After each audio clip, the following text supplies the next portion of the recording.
MR Narayanan, Medicover హాస్పిటల్స్లో senior consultant cardiologist మరియు electrophysiologist. So ఈరోజు కొంచెం వ్యత్యాసమైన కేస్ గురించి. సో ఆయనకి రిపీటెడ్గా గుండెలు చాలా వేగంగా కొట్టుకోవటం, పాల్పిటేషన్స్ అంటారు.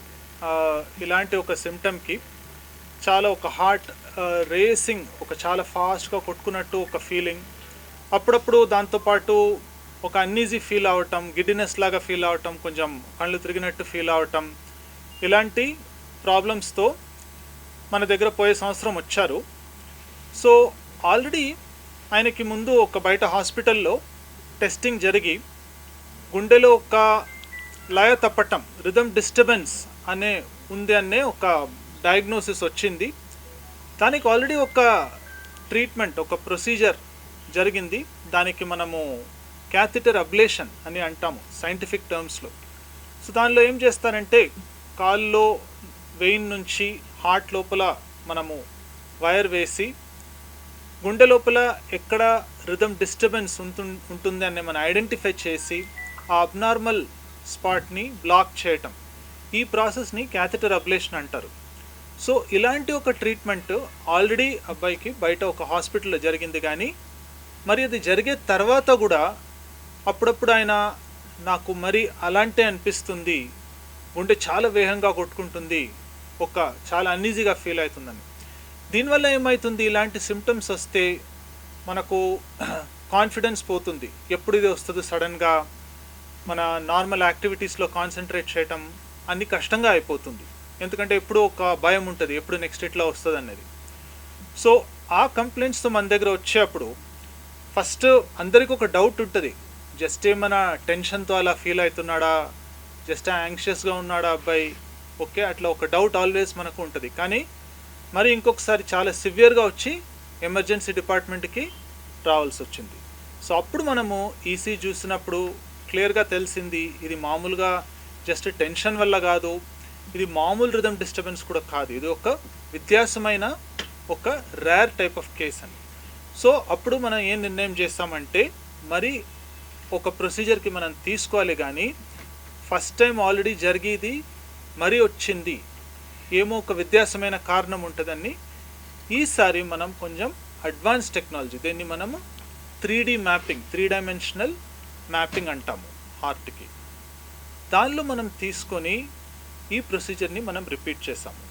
సో మనము మరి హార్ట్ లోపల ఇలాంటి సిగ్నల్స్ మెజర్ చేసే వైర్స్ మల్టిపుల్ ఏరియాస్లో గుండె లోపల పెట్టి దాన్ని మనం జస్ట్ ఒక లిమిటెడ్ సిగ్నల్స్గా అనలైజ్ చేయకుండా complete 3 dimensional electrical map, high density map అంటారు. ఇలాంటి ఇప్పుడు ఇక మోడర్న్ టెక్నాలజీస్ మనకు అవైలబుల్గా ఉన్నాయి. దాన్ని చేసి మనం డీటెయిల్గా అనలైజ్ చేసేటప్పుడు అప్పుడు మనకు అర్థమైంది ఎందుకు ఈ ఫస్ట్ ప్రొసీజర్ కరెక్ట్గా సక్సెస్ కాలేదు, ఎందుకు ఇది మరీ వచ్చింది అని. ఎందుకంటే మామూలుగా ఈ వయసులో మనము చూడలేకుండా రేర్ ఒక సిచ్యువేషన్ మనం చూసాము. హార్ట్ లోపల గుండె కుడి పక్కం అప్పర్ చేంబర్లో, రైట్ ఏట్రియం అంటాము, దాని చాలా ఏరియాస్లో మనకు అబ్నార్మల్ సిగ్నల్స్ దొరికినాయి. సో మామూలుగా అయితే ఇలాంటి రిథమ్ డిస్టర్బెన్స్లో మనం ఒక్క స్పాట్ని మనం బ్లాక్ చేస్తే యూజువలీ ప్రాబ్లం సాల్వ్ అయిపోతుంది. కానీ ఈ కేసులో మనకి ఏం తెలిసిందంటే ఒక రౌండ్ అండ్ రౌండ్ వెళ్ళే ఒక సర్క్యులర్ సర్క్యూట్, అబ్నార్మల్ సర్క్యూట్ లాగా ఉన్నింది హార్ట్ లోపల. దాని కుట్టి ఒక్క స్పాట్లో పని అవ్వదు, మనము డీటెయిల్గా మల్టిపుల్ ఏరియాస్లో అబ్నార్మల్ సిగ్నల్స్ని మనం బ్లాక్ చేయవలసి వచ్చింది. అలాంటి మన డీటెయిల్గా ఒక 2 hours ప్రొసీజర్స్ కేర్ఫుల్గా అనలైజ్ చేసే తర్వాత ఈ అబ్నార్మల్ రిథమ్ ఫైనలీ సబ్సైడ్ అయింది, తగ్గింది. దాని తర్వాత ఆల్మోస్ట్ ఇప్పుడు 1 yearగా మనం ఆ బాబుని రెగ్యులర్గా ఫాలో చేస్తున్నాము. ముందు మనం మెడిసిన్స్ అన్ని ఇస్తూ ఉన్నాము, ఇలాంటి దడ రాకూడదని, అవన్నీ మెల్లగా తగ్గించి మనం స్టాప్ చేసాము. సో ఆల్మోస్ట్ ఇప్పుడు 1 సంవత్సరం అయింది ప్రొసీజర్తో. మంచిగా ఉన్నాడు బాబు, బాగా చదువుతున్నాడు. ఇప్పుడు అదే రీసెంట్గా చెప్పాడు 7th 98% తెచ్చుకున్నాడని, వెరీ కమెండబుల్.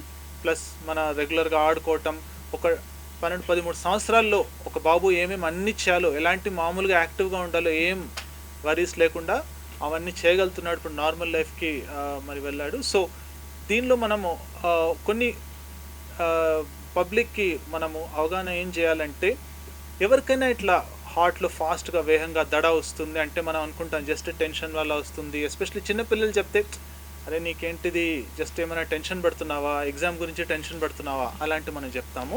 కొన్ని కేసులు అట్లనే ఉండొచ్చు, కానీ మనం ఇది కూడా మైండ్లో పెట్టుకోవాలి. రిథమ్ డిస్టర్బెన్సెస్ అని గుండె లయ తప్పటం అలాంటి ఒక సెట్ ఆఫ్ ప్రాబ్లమ్స్ ఉన్నాయి. దానిలో ఇలాంటి సిమ్టమ్స్ రావచ్చు, దడ, ఆయాసము, కళ్ళు తిరగటం ఇలాంటి. సో మనము డౌట్ ఉంటే చెకప్ చేసుకోవాలి. రెండోది, ఇప్పటికి మనం ఉన్నాయి అడ్వాన్స్ టెక్నాలజీస్, ఎస్పెషలీ హార్ట్ లోపల మనకు 3 డైమెన్షనల్ మ్యాపింగ్ ఇవన్నీ కొత్త టెక్నాలజీస్ వచ్చినాయి. దాంతోపాటు మనకు చాలా ఇలాంటి rhythm disturbance complete curative solutions కూడా మనకు కంప్లీట్గా క్లియర్ చేసేలాగా కూడా పాసిబిలిటీ ఉంటుంది. ఇలాంటి కంప్లీట్గా మెడిసిన్స్ ఆపేసి నార్మల్ లైఫ్కి మరి వెళ్ళటం, అన్ని యాక్టివిటీస్ చేసుకోవటం. లాస్ట్లీ ఏమంటే కార్డియాక్, నేను చెప్పాను కార్డియాక్ ఎలక్ట్రోఫిజియాలజిస్ట్ అనేది. సో కార్డియాలజిస్ట్ అనేది చాలా పబ్లిక్ గుర్తుంటుంది, గుండె స్పెషలిస్ట్ ఉంటారండి. దానిలోనే మనం కార్డియాలజీ డిగ్రీ కంప్లీట్ చేసే తర్వాత ఇంకో ఒక 2 years 3 years అడ్వాన్స్డ్ ఫెలోషిప్ అని చేస్తాం దీనిలో. దానికి ఎలక్ట్రోఫిజియాలజిస్ట్ అంటారు. సో ఇది కూడా ఒక పబ్లిక్ అవేర్నెస్కి మనకు ఇలాంటి హార్ట్ రిథమ్ డిస్టర్బెన్సెస్ ఉందంటే ఇలాంటి కార్డియాక్ ఎలక్ట్రోఫిజియాలజిస్ట్ అనే స్పెషలిస్ట్ ఇంకా ఫోకస్డ్గా ఏరియాలో చూసి లేటెస్ట్ మన మోడర్న్ టెక్నాలజీస్ యూస్ చేసి ఇలాంటి మనం డిజీజెస్ని బాగా మనము క్లియర్ చేయవచ్చు. సో ఈ ఫ్యూ మెసేజెస్ మనకు పబ్లిక్ ఇస్తామనే ఉద్దేశంతో ఈరోజు మనం చెప్తున్నాం. సార్ బేబీ ఉన్నప్పుడు గుర్తుపట్టలేమా, అంటే మదర్ వూమ్లో ఉన్నప్పుడు? సో మదర్ వూమ్లో ఉన్నప్పుడు కూడా ఇలాంటి హార్ట్ రిథమ్ డిజార్డర్ స్టార్ట్ అవ్వచ్చు. థ్యాంక్ఫుల్లీ అలాంటి సిచ్యువేషన్స్ చాలా రేర్. యూజువలీ ఇలాంటి రిథమ్ డిస్టర్బెన్స్ ఎట్లా అవుతుందంటే ఏ వయసులోనే స్టార్ట్ అవ్వచ్చు. ఇప్పుడు ఈ కేసులో 12-13 సంవత్సరాల ఏజ్లో స్టార్ట్ అయింది. కొన్ని వాళ్ళకి ఇంకా కొంచెం లేట్గా స్టార్ట్ అయింది, కొన్ని వాళ్ళకి ఇంకా ఎర్లీగా స్టార్ట్ అయింది. ముఖ్యమైనది ఏమంటే మన మామూలుగా గుండె రోగం అయితే వయసు పట్టే వస్తుంది అని అనుకుంటాం. అలాంటి ఒక టైప్ ఆఫ్ గుండె రోగాలు ఉన్నాయి. కానీ రిథమ్ డిస్టర్బెన్సెస్ అనేది లయ తప్పటం మనకు ఏ వయసులో కూడా రావచ్చు. మనం 4 సంవత్సరాలు 5 సంవత్సరాల వయసులో కూడా మనము చిన్నపిల్లల్ని ఇలాంటి ప్రాబ్లమ్స్తో మనం చూసి ఉన్నాము.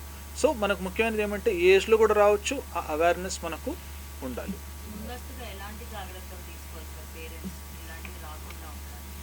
సో మనకు రిథమ్ డిస్టర్బెన్సెస్లో ఎలా ఉంటాయంటే మనకు అంత ప్రివెన్షన్ అనేది అంత ఆప్షన్ ఉండదు. ఇప్పుడు మనకు నార్మల్గా వేరే రోగాలు మన తీసుకుంటే హార్ట్ అటాక్స్ అలాంటి కామన్ డిజీజ్ అయితే మనకు అందరికీ తెలుసు. దానిలో మనం చెప్తాము మీరు హెల్తీ హ్యాబిట్స్ ఫాలో చేయాలి, స్మోకింగ్ చేయకూడదు, డైట్ సరిగా ఉండాలి అవన్నీ. రిథమ్ డిస్టర్బెన్సెస్లో మనం మెనీ టైమ్స్ ఏం చూస్తామంటే అలాంటి స్టాండర్డ్ రిస్క్ ఫ్యాక్టర్స్ ఉండవు రిథమ్ డిస్టర్బెన్సెస్కి. జస్ట్ స్పాంటేనియస్గా మనకు గుండె లోపల extra circuits current abnormalities form అవ్వటం వల్ల ఇలాంటి దడ వస్తుంది. సో స్పెసిఫిక్గా ప్రికాషన్స్ అనేది ఏం కాదు, కానీ మనకు ఇలాంటి సిమ్టమ్స్ వస్తే ఒక డౌట్ మనకు ఉంటే బెటర్ మనం ఒకసారి వెళ్ళి చూపించుకోవాలి. సో మామూలుగా మన కార్డియాలజీలో చూస్తే మన బేసిక్ టెస్ట్ ఉంటాయి, ఈసీజీ అంటాము, 2D ఎక్కువ అంటాము గుండె స్ట్రక్చర్ చూడడానికి. దాంతోపాటు ఇలాంటి కేసెస్లో ఒక ముఖ్యమైనది ఏముంటుందంటే ఈ రిథమ్ డిస్టర్బెన్సెస్ అప్పుడప్పుడు వస్తాయి, ఎప్పుడు కంటిన్యూస్గా ఉండదు.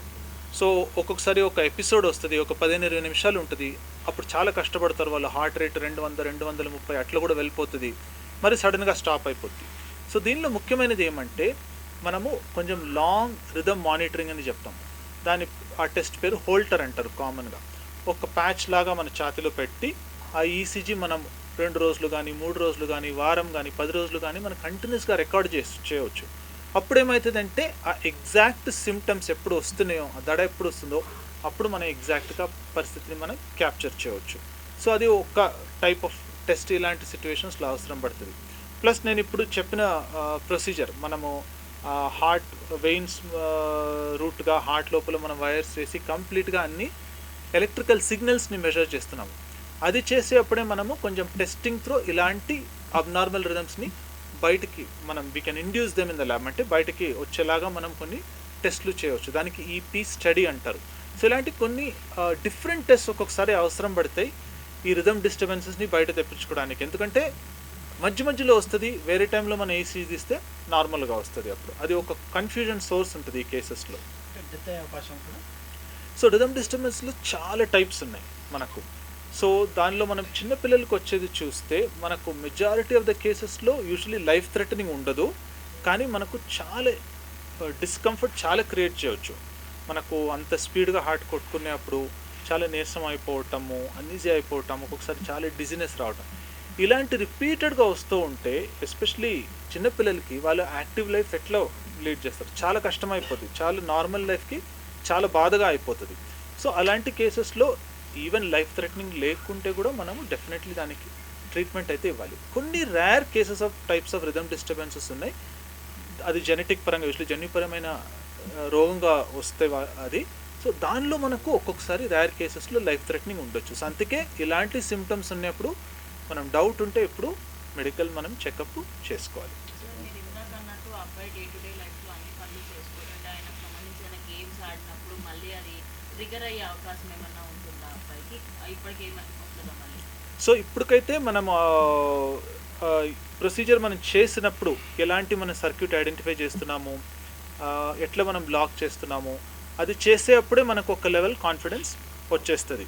సో మనకు ఈ కేసులో మనకు మరీ రిపీట్ అయ్యే chances are extremely rare. Of course medical సైన్స్లో ఎప్పుడు ఒక 1% ఎక్సెప్షన్ ఉంటుంది, అది మనం ఎప్పుడు రూల్ అవుట్ చేయలేము. కానీ మనకు ఇప్పుడు ఎట్లా ప్రొసీజర్ జరిగింది ప్లస్ ఇప్పుడు 1 year ఫాలో అప్ అయింది, ఇవి మనం చూసేటప్పుడు మనకు హై లెవెల్ కాన్ఫిడెన్స్తో చెప్పొచ్చు. మరి వచ్చే అవకాశాలు చాలా చాలా రేర్. మీరు చేసిన ఈ కేసు మొదటిదా సార్ మనకి ఇక్కడ?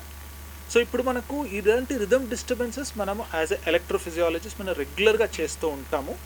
సో అడల్ట్స్లో చేస్తాం, పెద్దవాళ్ళకి చేస్తాము, చిన్నపిల్లలకి చేస్తాము. రిథమ్ డిస్టర్బెన్సెస్లోనే చాలా రకాలు ఉంటాయి. సో రిథమ్ డిస్టర్బెన్సెస్ ట్రీట్ చేయటం అయితే నేను పర్సనల్గా ఆల్మోస్ట్ 15 సంవత్సరాలుగా చేస్తున్నాను నేను. సో ఆ విధంగా ఇది ఫస్ట్ కాదు, కానీ ఇది ఒక డిఫరెంట్ టైప్ ఆఫ్ కేస్ అని మనం చెప్పొచ్చు రిథమ్ డిస్టర్బెన్సెస్లో. దీర్ఘకాలికంగా డాక్టర్ పర్యవేక్షణలో ఉండాలి ఇప్పుడు దీర్ఘకాలికంగా లైఫ్ లాంగ్గా ఉండాలని మోస్ట్లీ అవసరం ఉండదు. ఇలాంటి మనం కేసెస్లో ఎలా చూస్తామంటే లోపల ఈ ఎలక్ట్రికల్ డిస్టర్బెన్స్ తప్ప వేరే గుండెలో ఏం అబ్నార్మాలిటీస్ లేదంటే మనం దాన్ని బాగా ట్రీట్ చేసేసి యూజువలీ ఒక 1 to 3 years, 1 సంవత్సరం నుంచి 3 సంవత్సరాలు అట్లా కొన్ని ఫాలోఅప్లో పెట్టుకుంటాము. ఈ ఫస్ట్ ఇనిషియల్ పీరియడ్లో ఏం ప్రాబ్లమ్స్ లేదు, బాగున్నాడంటే దాని తర్వాత మనము రెగ్యులర్ ఫాలోఅప్ నుంచి మనం రిలీజ్ చేసేయచ్చు. ఎప్పుడున్నా రేర్లో ఏమైనా సిమ్టమ్స్ ఉంటే రండి అని చెప్పి మనం వదిలేయచ్చు. కంప్లీట్గా లైఫ్ లాంగ్ చెకప్ చేస్తూ ఉండాలనే అవసరం ఉండదు. మన మెడికవర్లో పూర్తి చికిత్స ఉందంటారా? ఇలాంటి రిథమ్ డిస్టర్బెన్సెస్కి మనము ఎలక్ట్రోఫిజియాలజీ డిపార్ట్మెంట్ మన దగ్గర ఉంది. కంప్లీట్ టెక్నాలజీ ఈపీ సిస్టమ్ అంటారు, నేను చెప్పినట్టు ఈ high density 3D mapping technology, ఇవన్నీ కంప్లీట్ సెటప్ మనం ఇక్కడ మెడికవర్ హైటెక్ సిటీలో మనం అవైలబుల్ ఉంది మన దగ్గర. ఇలాంటి కాంప్లెక్స్ రిథమ్ డిస్టర్బెన్సెస్ని రెగ్యులర్గా మనం. అందరికీ నమస్కారాలు. ఫస్ట్ ఒక మెడికల్కి వెళ్ళాము, దాని పేరు చెప్పును, అక్కడైతే మనకి సక్సెస్ కాలే. అక్కడ వెళ్ళింది ఒక 15 రోజుల తర్వాత మళ్ళీ సేమ్ రిపీట్ అయింది, 220 అయింది హార్ట్ బీట్ చూస్తే. సార్ దగ్గరికి అప్పుడు వచ్చాము, వచ్చి ఇక్కడ కన్సల్ట్ చేస్తే ఇక్కడ మెడికవర్లో అందరూ సపోర్ట్ చేశారు, మనకి మంచిగా చేశారు. సార్ అయితే చాలా సపోర్ట్ చేశారు. సార్ వల్ల మా అబ్బాయి ఇప్పటికి మంచిగా ఉన్నారు, చాలా బాగున్నారు. ఎలా గుర్తుపెట్టారు ఫస్ట్ మీరు? అది హార్ట్ ఎలా గుండు పెడితే దడ కొడుతుంది, అతనే మా అబ్బాయి చెప్పాడు. ఆ సమయంలో ఎలా అనిపించింది అబ్బాయి? అంటే ఏం చేసావు, ఎలా అనిపించింది? అదే హార్ట్ మీద చేస్తే కొట్టుకోవడం అతను చెప్పాడు. కొంచెం ముఖం తిప్పుతుందంటే అప్పుడు మనం గుర్తుపట్టాము.